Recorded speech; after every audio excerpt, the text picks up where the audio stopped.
A, atong partiran siya o input o zero variable. Diba? Kung set natin sa region, ilalim mo sa o variable. The term mo ka, term. Coefficient pa siya. So natin C. Muna yung forma. G is a function. Function G. Pwede ko gawin ng power set. Yan ang inupok tanan, right?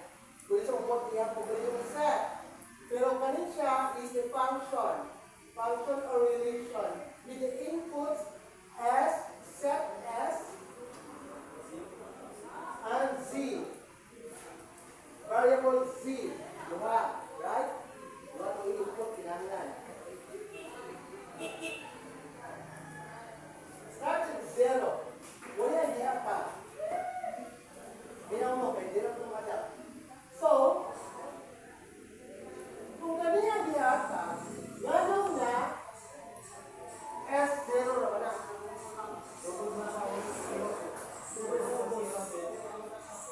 Ang yatag mo siya kay numbers na to 0 man, sagot sa 0. 0 to 1 man siya. Sagot 0. Tama kay Philip. Nawala man siya Z. Sa mismo magkana, dapat kung sa kaniya expression, kung ako naman, kaya kung buwan na ito. Wala ka man si numbers eh. Wala ka man si Juan. Hindi. Kaya sa relation na para, yata ko kung ito 0. Pero, kung nag-0 ko, S naman. Unlike ano yan, tama. Kaya sakto. Kaya mo nang itsura ka. Yan ang classmate ka diya, kaya examination. Kapag sa diya yung G.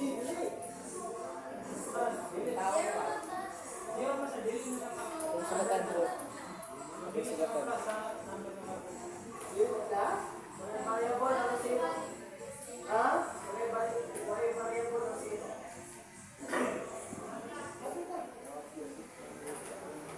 Dahil naman si sir. Kaya yung value sa rules na, ano pa? Nawala. Z. I. Gayon? Ay, wala sa exponential. Zero? man siya. Automatic 1. Any number to the power of 0, wala yung 0 niya, is equivalent to 1. Muna naging visible na siya 1.